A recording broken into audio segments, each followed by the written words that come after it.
நம்ம gulab ஜாமுனுக்கு gulab jamun mix use பண்ணி குலாப் ஜாமுன் செய்வோம், அப்படி தானே? அது இல்லாமல் ப்ரெட்டு வச்சு இவ்வளோ டேஸ்ட்டாக குலாப் ஜாமுன் செய்ய முடியுமா? கண்டிப்பாக செய்யலாம். ரொம்பவே சாஃப்டாக, ரொம்பவே டெலிஷியஸாக எப்படி ப்ரெட் குலாப் ஜாமுன் செய்யலான்னு இன்றைக்கி பார்க்கலாம். இது செய்கிறதுக்கு 10 ஸ்லைஸ் ஆஃப் ப்ரெட் எடுத்திருக்கேன். அதோட ஓரங்களை கட் பண்ணிக்கலாம். இந்த மாதிரி கரிஞ்ச சைடை யூஸ் பண்ணக்கூடாது. அதனால் இதை கை வச்சு நல்லாவே இந்த மாதிரி பிச்சு போட்டுக்கோங்க. நீங்கள் நினைக்கலாம், என்னடா மிக்சியில் போட்டு நல்லாவே பவுடர் பண்ணிடலாமேன்னு. அது ஏன் மிக்சியை போட்டு கழுவான வைப்பான, கை வச்சே பிச்சுக்கோங்க. இது கூடவே 1/4 டீஸ்பூன் அளவுக்கு வெண்ணிலா கஸ்டர்ட் பவுடர், கூடவே 1/4 கப் அளவுக்கு பால், அதை சேர்த்துக்கோங்க. பால் ரொம்ப அதிகமாகிடுச்சுன்னா ரொம்ப கிளுகிளுன்னு ஆயிரும் ப்ரெட்டு.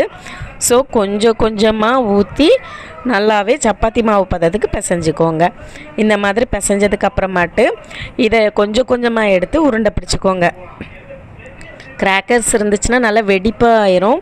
ஸோ கிராக்கர்ஸ் எதுவுமே இல்லாத அளவுக்கு நல்லாவே இந்த மாதிரி உருட்டி எடுத்துக்கோங்க.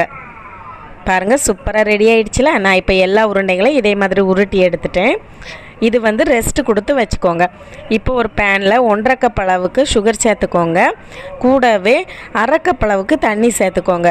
இதை நல்லாவே கரைச்சி விட்டுக்கோங்க.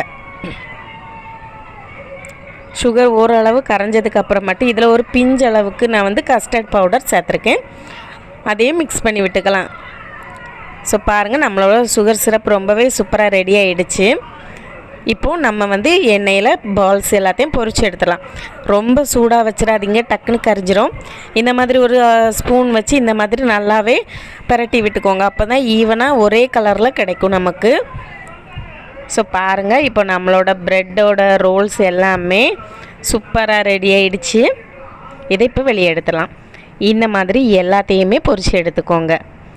ரொம்பவே சிம்மில் வச்சு பொரிச்சுக்கோங்க, கரிஞ்சிடக்கூடாது. ஸோ இதை நம்ம சீனி பாகில் போட்டுட்டு ஒரு 5 மணிக்கூர் ரெஸ்ட்டுக்கு அப்புறமாட்டு இந்த ஜாமுன் எடுத்து சாப்பிடுங்க. வேறு லெவல் டேஸ்ட்டில் இருக்கும்.